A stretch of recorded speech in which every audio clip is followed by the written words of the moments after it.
I'm Selena, 32 years old, and until last autumn, I thought I had the perfect marriage. James and I were approaching our 7th anniversary when everything shattered. He'd gone on his quarterly hunting trip with friends, at least that's what he told me. I decided to surprise him with his favorite home-cooked meal, but when I opened that cabin door, I found him with another woman, and the table was already set for two. If you're watching this right now, let me know where you're viewing from in the comments below. Hit that like button and subscribe to my channel if you want to hear more stories about finding strength after betrayal. Now let me tell you what happened when I discovered my husband's secret life. I met James when I was 25.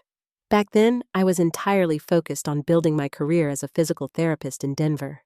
My clinic specialized in sports rehabilitation, and I loved helping athletes recover from injuries. My life revolved around my work, my small apartment downtown, and weekend hikes in the mountains. One evening, a colleague invited me to a charity fundraiser for wildlife conservation. I almost didn't go. I was exhausted from a long week, but something told me to put on a nice dress and show up. That's where I saw James for the first time. Tall, with dark hair and warm brown eyes, he stood out in the crowd. He was charming, intelligent, and seemed genuinely interested in conservation efforts, not just the networking opportunities the event provided. James approached me near the silent auction tables. He had bid on a weekend fly fishing trip, but confessed he didn't actually know how to fly fish. I laughed at his honesty, and we ended up talking for hours. By the end of the night, he had my number and a promise for coffee the following week. Our relationship progressed quickly. James was the sales director for a medical equipment company, ambitious and well-respected in his field. He remembered little details: how I took my coffee, my favorite flowers, the authors I enjoyed. He'd leave sweet notes in my lunch bag and send texts just to say he was thinking of me. After 6 months, we were inseparable. When James proposed on a snowy mountain trail exactly 1 year after we met, I didn't hesitate to say yes. We were married in a beautiful ceremony with family and close friends. Everything felt right, like the beginning of the perfect life together. We bought our dream home in a quiet Colorado suburb. 3 bedrooms, a spacious kitchen where I loved to cook, and a backyard that backed up to a small nature preserve. We talked about having children in a few years once we were more established in our careers. We discussed future travels, retirement dreams, and growing old together. I truly believed we were building something unbreakable. One of James's greatest passions was hunting. He'd grown up in rural Montana, where his father and grandfather had taught him to hunt from a young age. He described it as a family tradition, a way to connect with nature and provide food for the table. While I personally couldn't imagine shooting an animal I respected, that it was important to him. James had 2 close hunting buddies, Michael and Doug. They'd been friends since college and shared this passion. Michael was married with 2 children, while Doug was a perpetual bachelor. The 3 of them seemed to have a great dynamic. I'd met them at barbecues and holiday parties, and they always came across as respectful, responsible sportsmen. 4 times a year, like clockwork, James would go on hunting trips with the guys. They'd head to different locations depending on the season and what they were hunting. Sometimes it was deer in the mountains, other times waterfowl near the lakes. These trips typically lasted 3 to 4 days, and James would always return invigorated with stories of their adventures, and usually some game meat for our freezer. Initially, I struggled with his hunting hobby. The idea of killing animals for sport bothered me, but James explained how they used every part of the animals they hunted, how they respected wildlife conservation rules, and how these trips were about male bonding as much as the hunt itself. Over time, I came to accept it as his way of connecting with tradition and nature. Our communication had always been strong. We shared our days over dinner, discussed any problems openly, and never went to bed angry. We had built a foundation of trust and honesty, or so I believed. For 6 years, our marriage thrived. We traveled to Mexico, Hawaii, and Europe. We hosted dinner parties for friends and holiday gatherings for family. We supported each other through career challenges and celebrated each other's successes. Looking back, I realize the changes in James began subtly. Around 8 months before the discovery that would end our marriage, he started working later hours. His company was launching a new product line. He explained which required more attention. I believed him. He'd always been dedicated to his career, and I supported his ambition. There were other small shifts, too. He checked his phone more frequently and seemed distracted during our conversations. But whenever I asked if everything was okay, he'd smile, kiss my forehead, and assure me he was just tired or preoccupied with work. I dismissed my concerns as overthinking. After all, we had built a life on trust. What reason did I have to doubt him? The shifts in James's behavior became more noticeable as months passed. What started as occasional late nights at work became the norm. 2 or 3 times a week, he'd text that he needed to entertain clients or finish presentations. Weekend emergency meetings began appearing on his calendar with alarming frequency. Then came the physical changes. James had always been fit, but suddenly he was obsessed with his appearance. He joined a new gym closer to his office, bought an entirely new wardrobe without consulting me, and started using expensive cologne I didn't recognize. His usually casual approach to grooming transformed into meticulous attention to his hair and skin. One evening, I picked up his phone to order takeout, something I'd done countless times before, only to discover he'd changed his password. When I asked about it, he claimed it was a new company security policy. His laptop password changed too. The man who had once been an open book was suddenly building walls. Our intimacy suffered. The passionate connection we'd maintained through 6 years of marriage began to cool. James would come home exhausted, claiming he just needed sleep. Our weekend rituals of lazy mornings in bed gave way to his early departures for training sessions or breakfast meetings. The calls were what really made me suspicious. James would step outside or into another room to take them, his voice dropping to a whisper. Once I overheard him laughing that deep, genuine laugh I loved, and saying, "I can't wait to see you too." When he returned, I asked who called. "Just Doug about some hunting gear," he replied, not quite meeting my eyes. Then I found receipts. James had always been meticulous about our shared finances, keeping digital records of everything. But one day, while looking for a warranty document in his desk, I found paper receipts from restaurants I'd never visited with him. Expensive places downtown with dates that corresponded to nights he'd claimed to be working late. The most damning evidence came when I was doing laundry. As I sorted through his dress shirts, I caught the distinct scent of perfume, not mine, on his collar. It wasn't just any perfume, but something expensive and distinctive. My stomach knotted as I held the shirt to my face, trying to convince myself there was an innocent explanation. When confronted, James had answers for everything: the restaurant's client meetings, the password changes, corporate security, the new clothes, and gym membership. A health kick after his last physical showed high cholesterol. The perfume, probably from hugging his colleague Amanda during her birthday celebration at the office. Each explanation seemed plausible on its own. James delivered them with such sincerity, such innocence, that I felt guilty for questioning him. After all, we'd built our relationship on trust. Wasn't I betraying that by harboring suspicions I confided in my best friend Lisa over coffee one afternoon? She'd known us both since before we were married and had always admired our relationship. As I listed the changes, I'd noticed her expression grew increasingly concerned. "Selena," she said gently, "I don't want to jump to conclusions, but these are classic signs. My sister went through something similar with her ex-husband." "But James wouldn't," I insisted. "We have a good marriage. We're happy." "Are you?"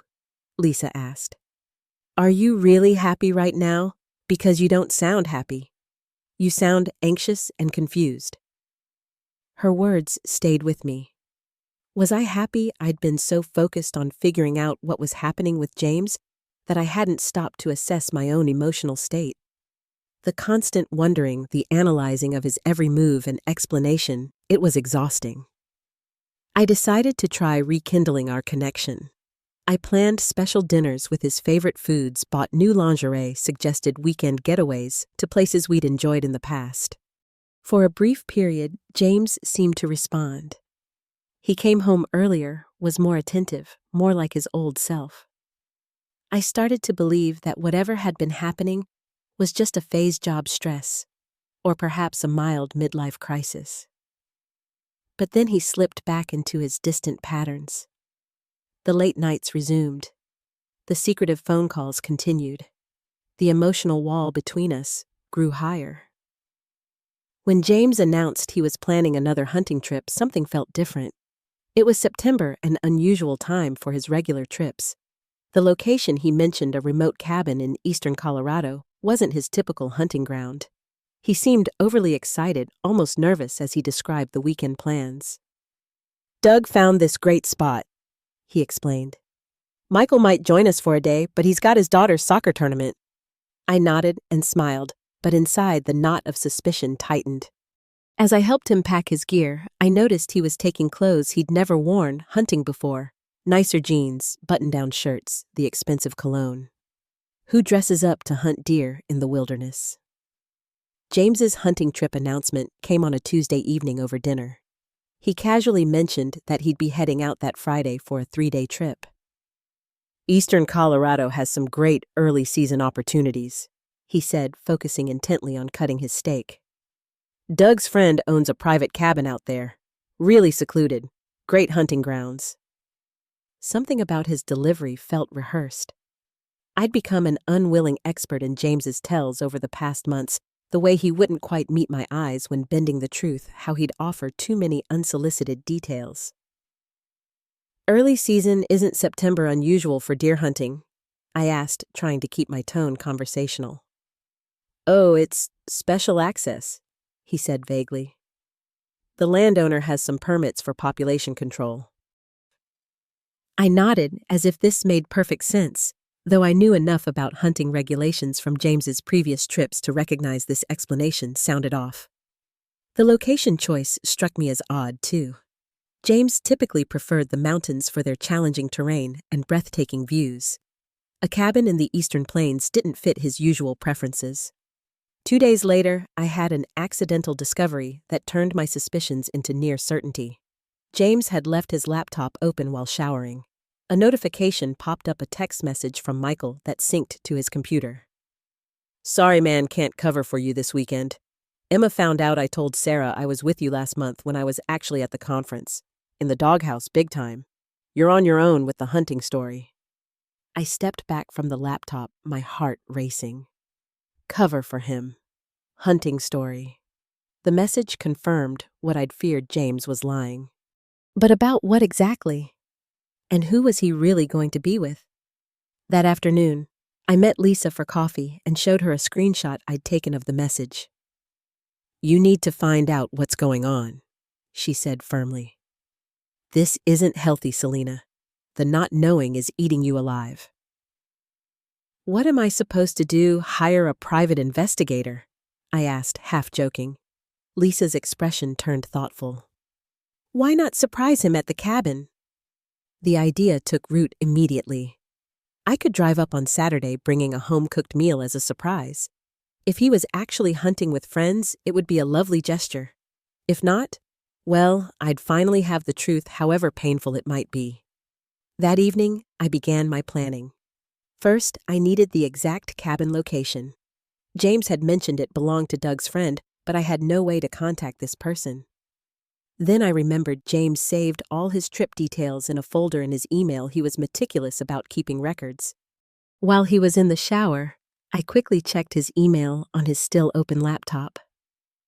There it was, an email from 2 weeks ago with the subject line, "Cabin reservation confirmed." It contained the address entry instructions and even photos of a charming rustic cabin with modern amenities. My stomach turned when I read, "Perfect for a romantic getaway," in the property description. This was no hunting lodge. I requested Friday off work, telling my supervisor I needed a personal day. I didn't share why the possibility of what I might discover was too humiliating to voice. Thursday evening, I prepared James's favorite meal, beef bourguignon, with crusty bread and chocolate mousse for dessert. The recipe was time-consuming, requiring hours of slow cooking to develop the rich flavors. As I chopped, seared, and stirred, I tried to quiet my mind. Maybe there was an explanation. Maybe this was all a misunderstanding. Friday morning, I kissed James goodbye as he loaded his hunting gear into his SUV. He seemed distracted, checking his phone repeatedly. "Good luck with the hunt," I said, forcing a smile. "Hope you get a big one." "Thanks, babe. I'll miss you." He kissed me quickly and drove away. I waited an hour to ensure he wouldn't return for something forgotten, then packed the carefully prepared meal into insulated containers. I added a bottle of wine, plates, cutlery, and even candles. If this was going to be a confrontation, at least I'd arrive with dignity intact. The drive to eastern Colorado took almost 3 hours. The landscape changed from suburban neighborhoods to vast open plains with occasional small towns breaking the monotony. I rehearsed what I might say scenarios playing through my mind, like movie scenes. Maybe he was planning a surprise for our upcoming anniversary. Maybe he was meeting with a real estate agent about a vacation property he wanted to surprise me with. I clung to these unlikely possibilities despite knowing better. During the drive, James called. "Hey, just checking in. Doug and I are setting up our blind for tomorrow morning. No cell service at the cabin, so I probably won't be able to call again until Sunday." Another lie.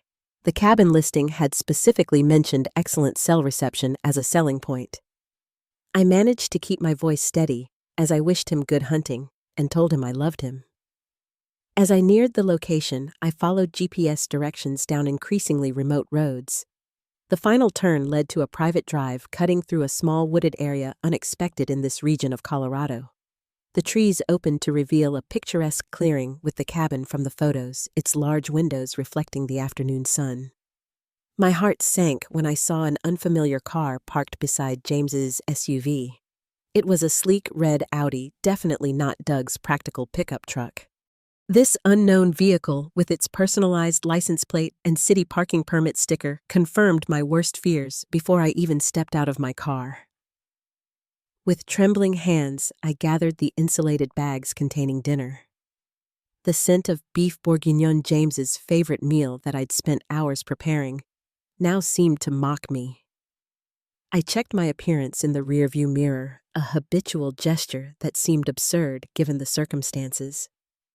What did it matter how I looked when my marriage was likely moments away from imploding? The gravel crunched beneath my boots as I approached the cabin. It was more luxurious than I'd expected from the photos. Not the rustic hunting lodge James had described, but a high-end retreat with a hot tub visible on the rear deck. This place was designed for romance, not for returning blood-spattered from a hunt. As I climbed the porch steps, I heard laughter from inside James's deep chuckle, followed by a woman's melodic response. My stomach twisted into knots. I stood frozen, the food growing heavy in my arms as I considered turning around, driving home, and pretending I'd never discovered this place. But I knew that option would slowly poison me from within. Without allowing myself another moment of hesitation, I turned the unlocked door handle and stepped inside. The scene before me seared into my memory with cruel clarity. James stood in the open-concept kitchen, a glass of red wine in hand, smiling at a beautiful woman with long auburn hair. She was perched on a bar stool at the kitchen island, dressed in a silky emerald blouse and tailored black pants, not exactly wilderness attire. A fire crackled in the stone fireplace, and soft music played from hidden speakers. But it was the dining table that delivered the final blow, elegantly set for two, with candles, flowers, and what appeared to be an expensive bottle of champagne chilling in an ice bucket. For 3 excruciating seconds, no one moved. James's expression transformed from relaxed happiness to shock to horrified recognition. The wine glass in his hand tilted dangerously. The woman turned toward me, confusion crossing her features before understanding dawned in her eyes. "Selena," James finally gasped, placing his wine glass down with such force That red liquid sloshed over the rim. "What are you doing here?" The absurdity of his question broke my paralysis. "I could ask you the same thing," I replied, my voice unnaturally calm. "I thought you were hunting with Doug."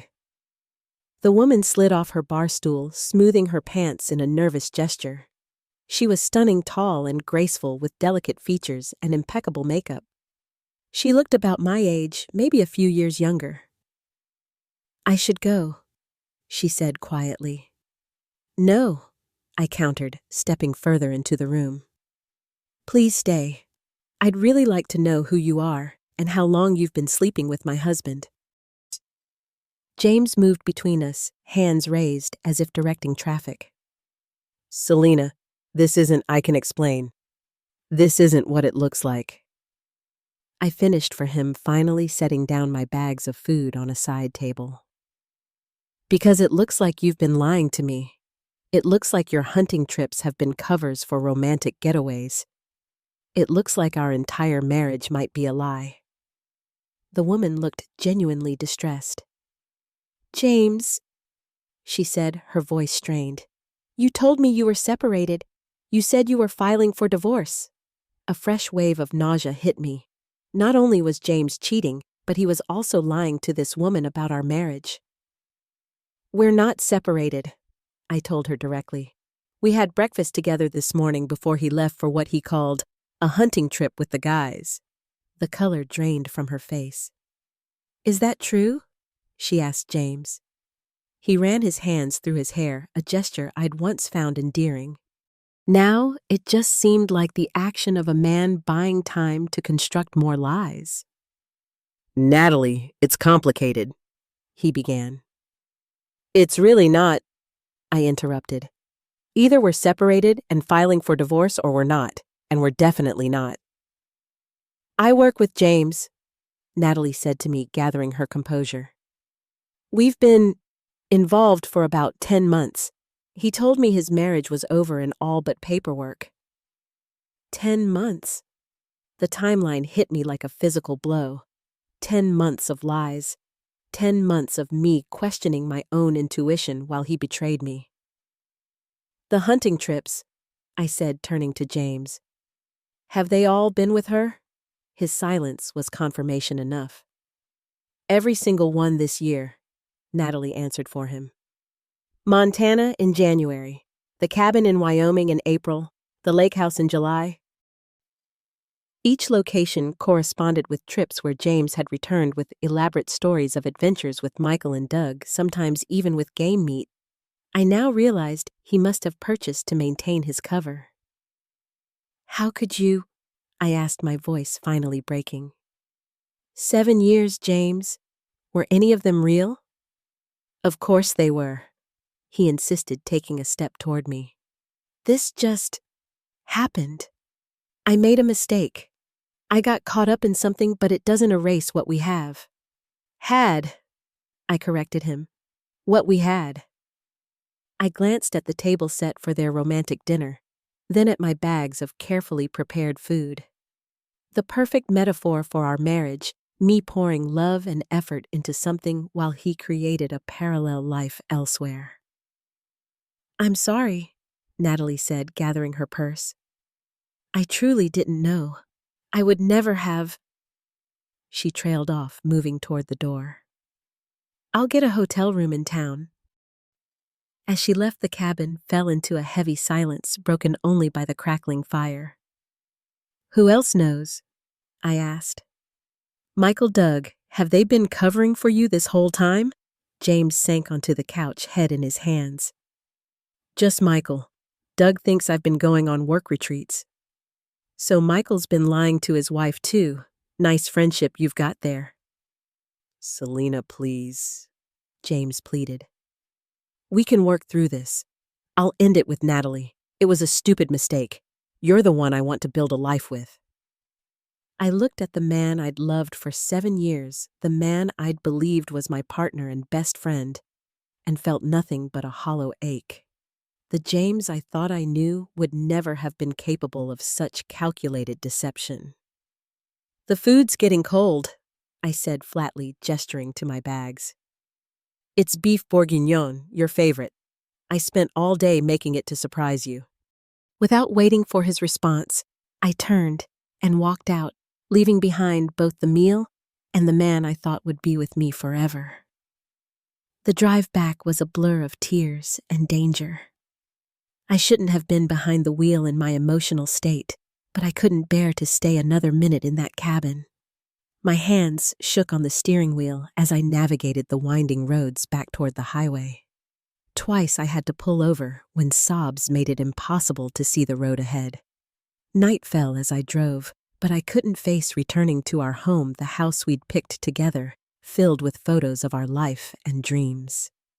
Instead, I pulled into a roadside motel around midnight, a nondescript place with a flickering vacancy sign. The desk clerk glanced at my tear-stained face, but asked no questions as I paid cash for a room. That first night alone was the longest of my life.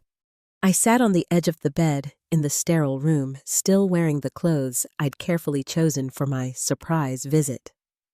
Physical pain accompanied my emotional distress, a tight chest-pounding head and waves of nausea. I didn't sleep. Instead, I watched the digital clock tick forward, minute by excruciating minute, trying to process how my life had shattered so completely in a single afternoon. James called repeatedly. After ignoring a dozen calls, I finally texted him, "Don't come home. I need space." Then I turned off my phone. By Sunday evening, I had no choice but to return home. I needed clothes, my work computer, my toothbrush. Part of me hoped James had respected my request for space. Instead, I found him sitting on our porch steps unshaven and wearing the same clothes from the cabin. "Please," he said, rising as I approached. "Just hear me out." Too exhausted to fight, I unlocked the door and let him follow me inside. What came next was a full confession delivered in starts and stops, with moments of self-serving justification, followed by seemingly genuine remorse. Natalie was the marketing director who'd joined his company last year. They'd connected during a business trip, one thing led to another, and what began as a physical affair evolved into something deeper. He claimed he'd tried to end it several times, but kept getting pulled back in. He swore he loved me, that our marriage was real, that he'd made a terrible mistake he'd spend the rest of his life making up for. "I'll do anything," he promised. "Couples therapy, individual counseling, complete transparency with my phone, email, everything. I'll change jobs so I never have to see her again." As he spoke, I felt strangely detached, as if watching a movie about someone else's life. This man who'd shared my bed, my dreams, and my heart for 7 years now seemed like a stranger. "I need you to leave," I said when he finally fell silent. "I can't even look at you right now." "Selena, please. Pack what you need for a week. Stay with a friend, a hotel, I don't care. Just go." To his credit, James didn't argue. He packed a bag, silently pausing at the door. "I love you. I know that's hard to believe right now, but it's true. I'll be at the Marriott downtown when you're ready to talk." After he left, I moved through our house like a ghost, seeing evidence of our shared life everywhere: vacation souvenirs, wedding photos, the coffee mug I'd given him last Christmas. I called my supervisor and requested a few personal days, citing a family emergency. Then I called Lisa. She arrived within an hour, overnight bag in hand. "I'm staying with you," she announced, pulling me into a hug. "Whatever you need, I'm here." Over the next few days, I moved between rage grief and a strange emotional numbness. I barely ate or slept. Lisa forced me to drink water and took over answering concerned messages from friends and family.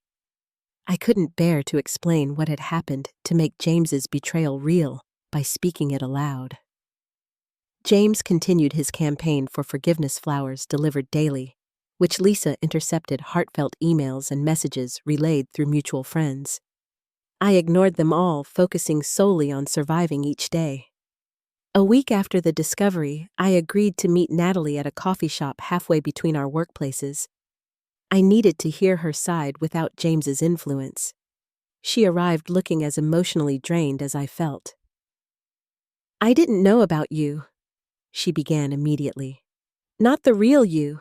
James told me his marriage was over, that you were essentially roommates waiting to file paperwork. He said you'd agreed to keep up appearances for family reasons." She explained how James had compartmentalized his double life with frightening efficiency. With her, he complained about his soon-to-be ex-wife, who was making the separation difficult. Meanwhile, he was returning to me with hunting stories and declarations of love. "When did you start to suspect?" I asked. "About 2 months ago. Things didn't add up. He could never have me over to his house. He'd disappear on holidays. He had elaborate explanations for everything, but—" She shrugged. "I started to feel like the other woman, even though he insisted I wasn't. By the end of our conversation, I felt an unexpected connection with Natalie. We'd both been deceived by the same man, both made unwitting participants in an elaborate lie."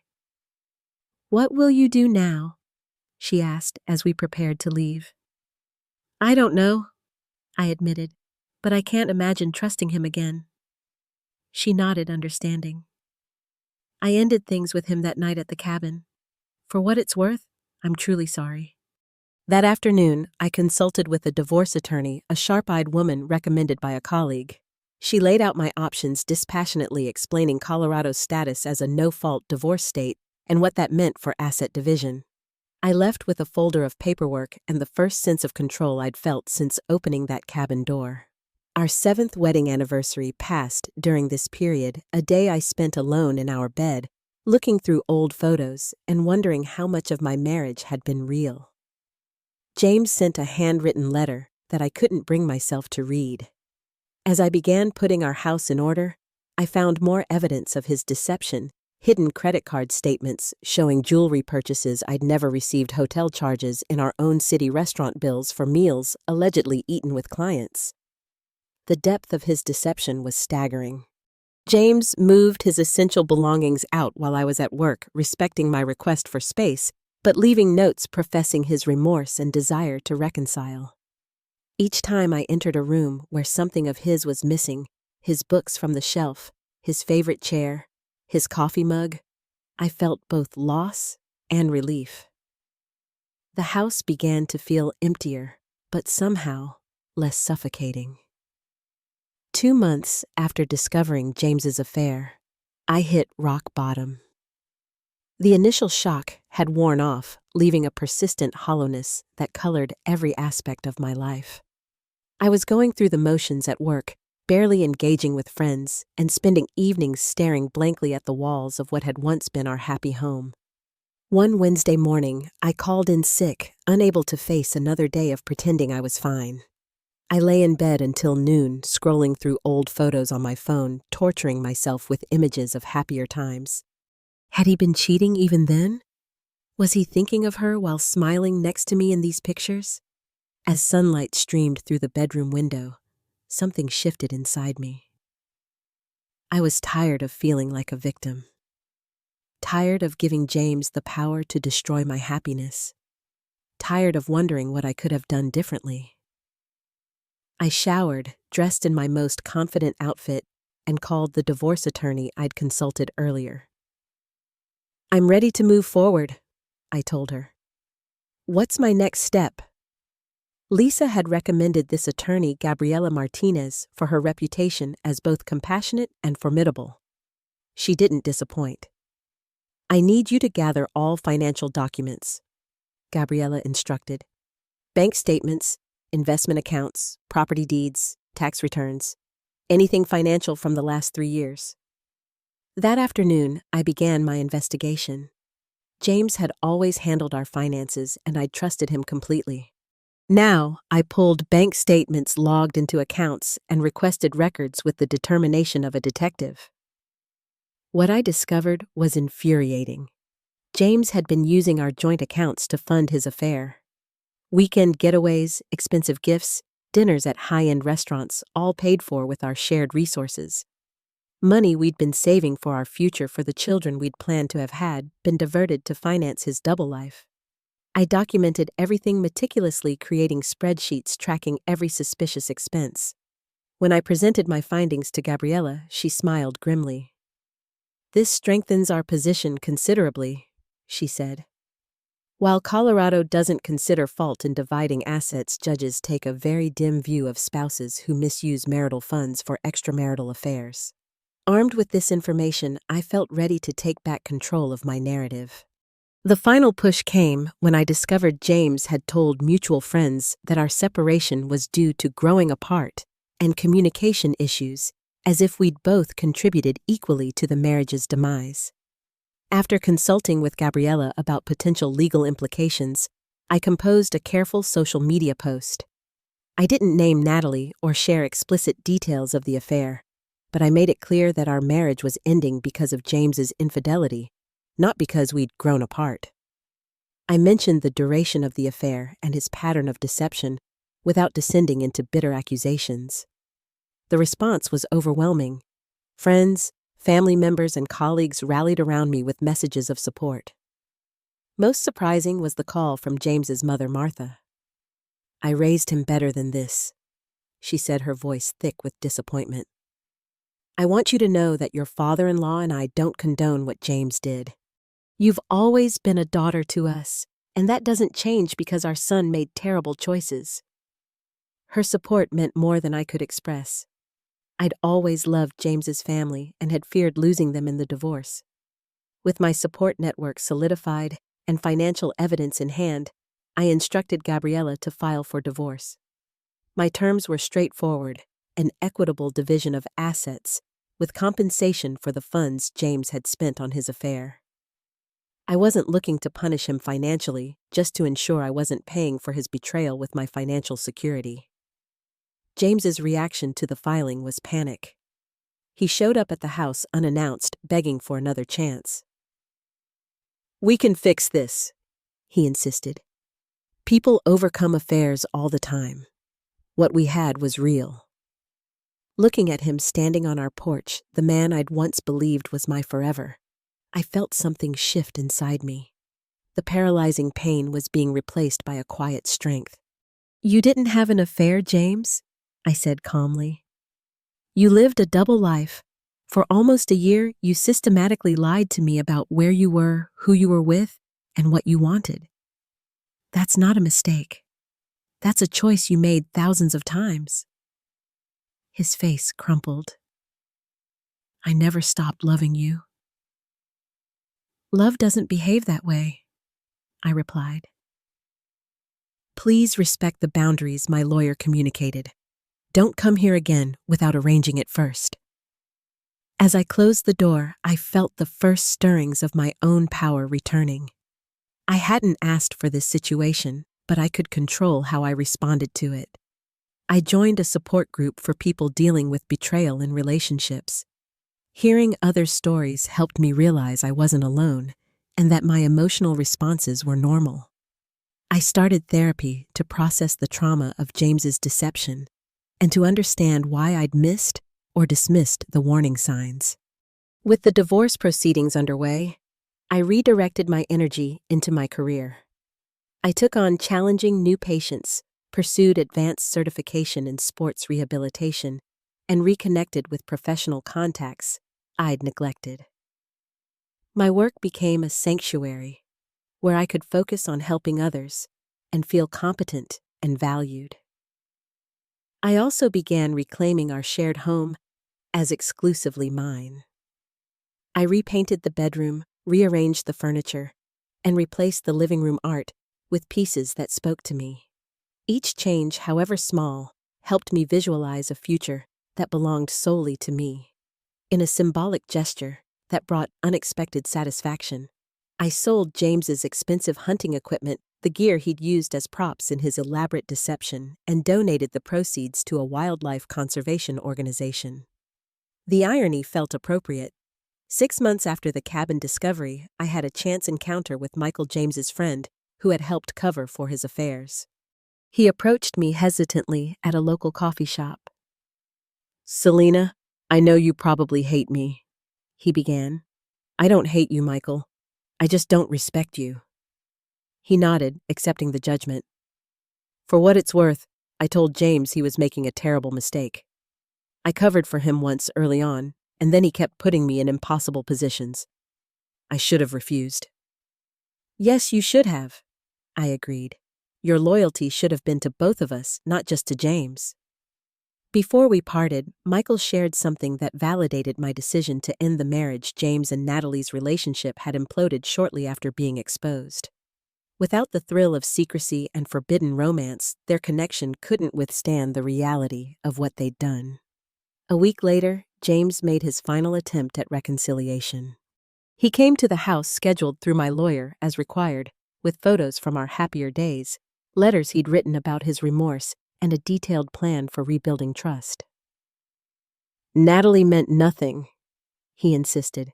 It was a mistake that spiraled out of control. What we had was real Selena. 7 years of real love and connection. Don't throw that away. I looked at this man who had once been my entire world and felt a surprising calm. You already threw it away, James.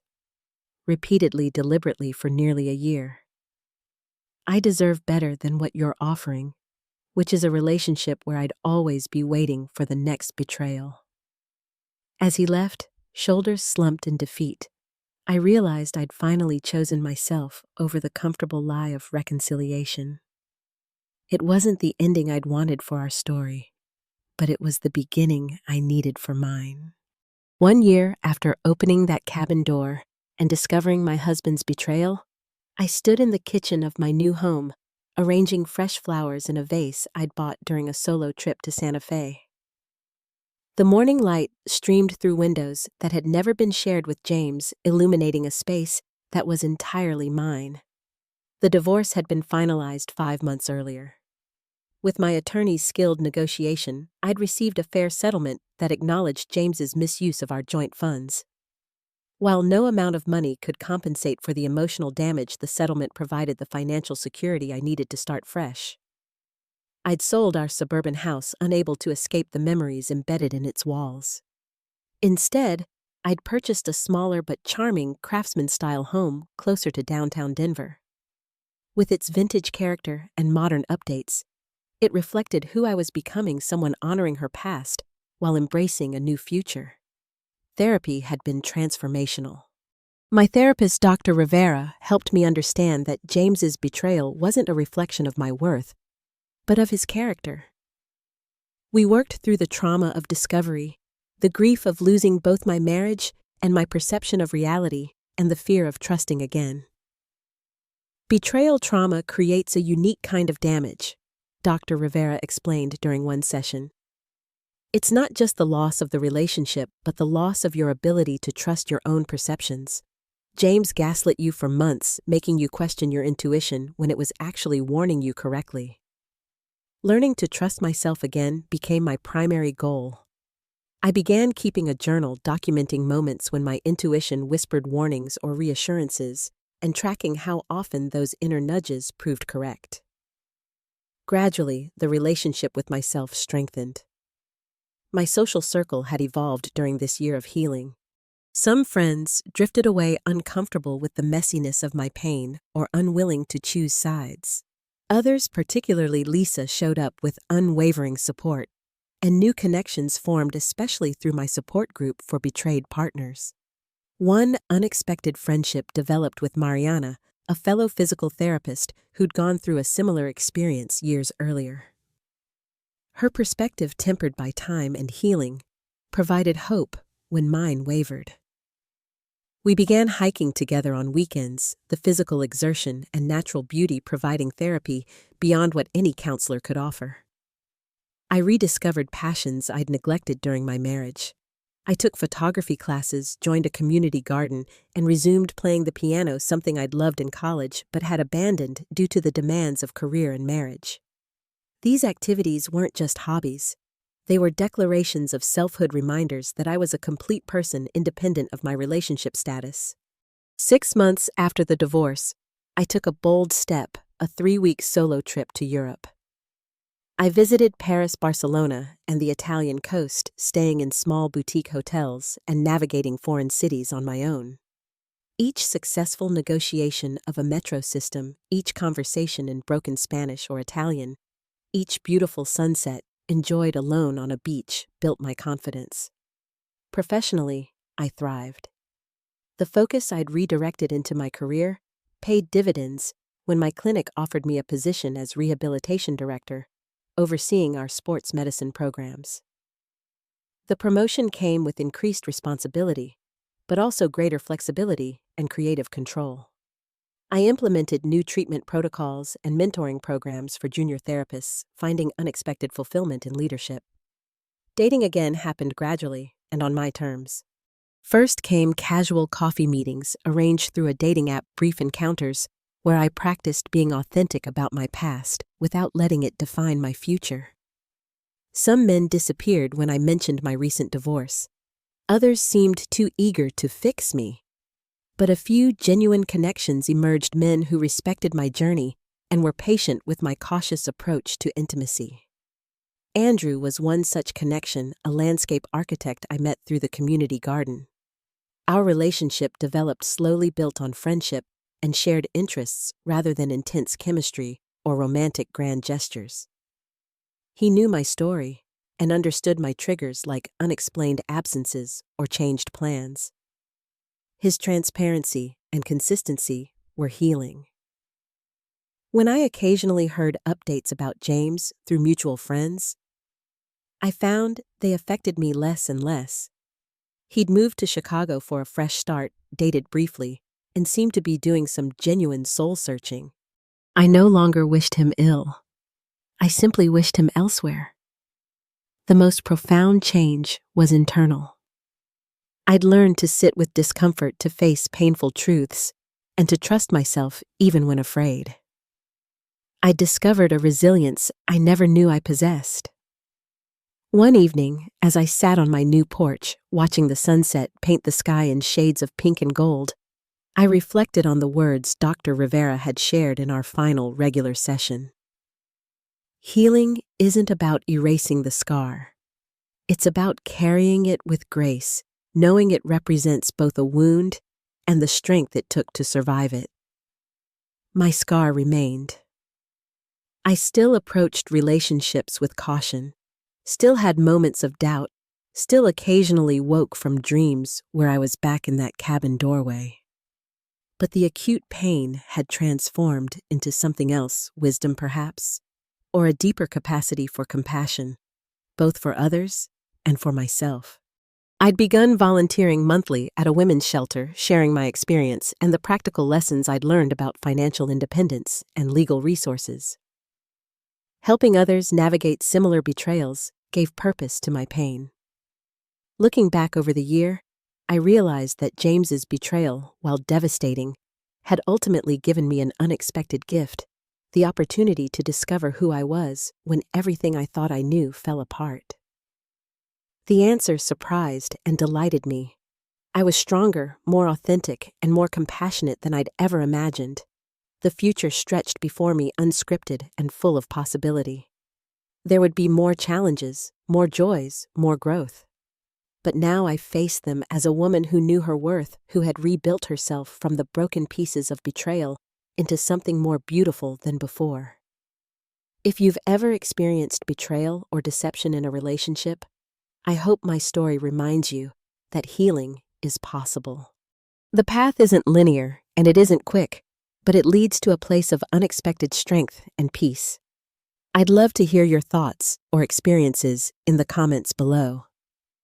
If this story resonated with you, please hit the like button and subscribe to my channel for more stories of resilience and growth. And remember, sometimes the most painful endings make way for the most authentic beginnings. Thank you for listening to my journey.